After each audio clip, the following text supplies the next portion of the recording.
All right, so number 10, I want to just show you, and I'm not going to do a full problem because we've kind of done this before, but just to kind of relate this back to some things we've done before. And there are a few questions on the assignment where the book asks you to use your calculator to find the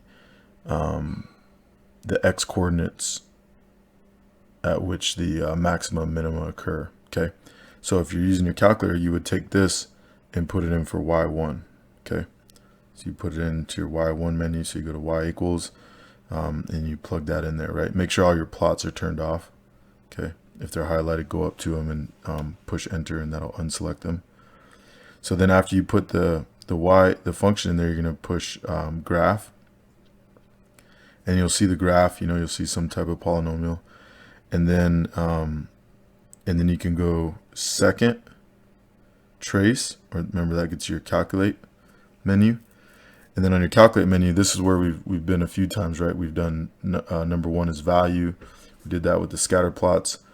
5 is intercept. We did that when we were solving systems of linear equations. And then we did number 2 is zeros, right? And so if you look at 3 and 4, you see minimum and maximum. Those are the ones we're going to do next. And so that's what you do is second trace, and then you would do 3 or 4 depending if you're trying to find a maximum or minimum. So if you're looking at a graph and it looks like this, then if you're trying to find this, you would do the maximum, right? So you do second trace 4, and then you go from there. Okay, if you're trying to find this point, then it would be a minimum. Okay, all right, now it'll kind of do the same thing as it did with zeros. It'll say left bound, right bound, guess. So if, let's say this is our graph right here, if it says left bound, then you want to have it somewhere over here on the left of the maximum or extrema that you're trying to find. Okay, so I want it somewhere here on the left.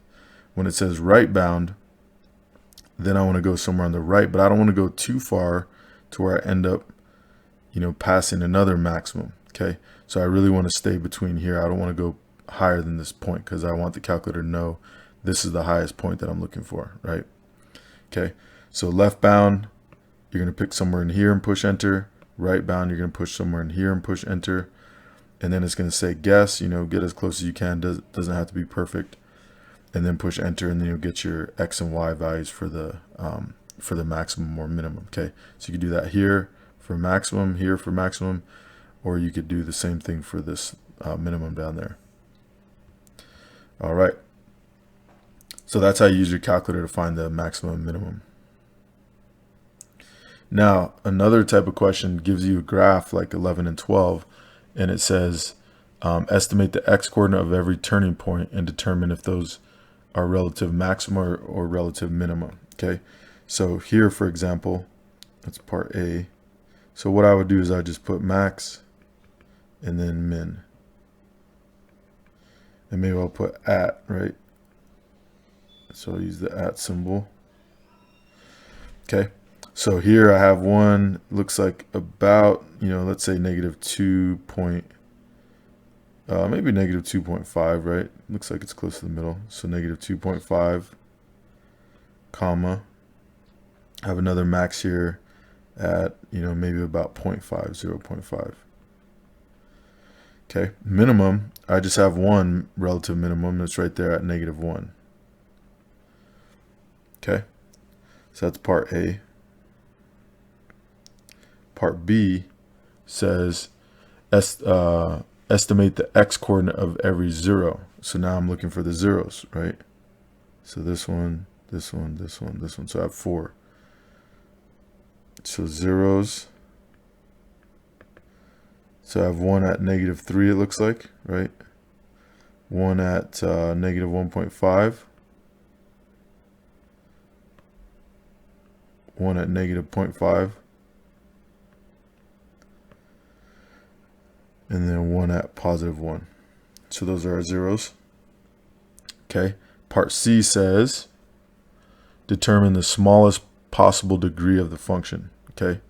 So this is where I want to look at the turns. So I counted them here. I have 3, or I count them again here. 1, 2, 3. How many peaks and valleys do you have? How many turns do you have?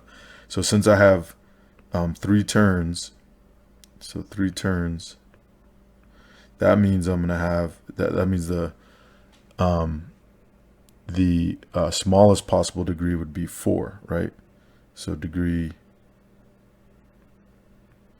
it has to be greater than or equal to 4, right? Because if it was a cubic, remember a cubic can only have 2 turns, and so forth and so on.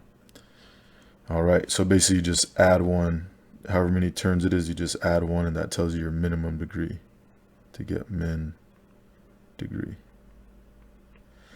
All right, and then step D, it says determine the domain and range of the function. Okay, so we've done this before too. Just like with quadratics, the domain of any polynomial, I think I mentioned this when we did quadratics, but the domain is negative infinity to infinity because they go left forever and they go right forever.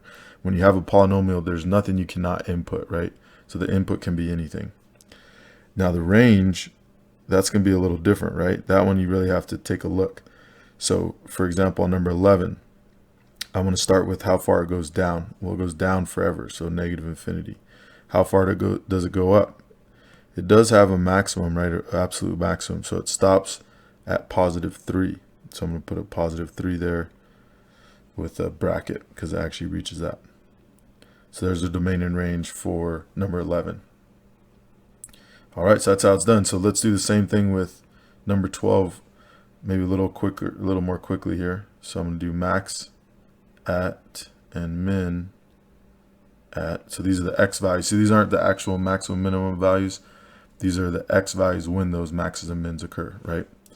So for the maxes, I have one here at, do it this way with arrows. So I have one at negative 1.3-ish, just approximating, right? I have one at 0.5, and that's it. Now min, let's see, we have mins at negative 0.5, and then another one at positive 1.2-ish, right? So around those areas. So that's part A. Part B, how many zeros, or where are the zeros? Let's approximate the zeros. So I just have 1 in this case, right? It's like at negative 1.7, 1.8, negative 1.8. Okay, it's only 1 in that case. Could have had more if this was translated down, right? All right, part C, how many turns? We had 4, right? 4 peaks and valleys collectively. So 4 turns, what degree polynomial is that going to be? Yeah, that means it has to be greater than or equal to 5, right? It has to be 1 more than the number of turns. So degree would have to be 5 or higher. All right, that's the lowest degree it could be. And then for part D, domain, for polynomial, how far does it go left? Negative infinity. How far does it go right? Positive infinity. So you can put all real numbers as well, but that's always going to stay the same. As long as it's a polynomial, it's gonna have a domain of all real numbers. The range, this time, how far does it go down? Negative infinity, same as before. But how far does it go up? It also goes up to positive infinity. So this one, the range and the domain are all real numbers. All right, so that's pretty much it. So let me know if you have any questions. Bring them to class, email me, and yeah, keep working hard.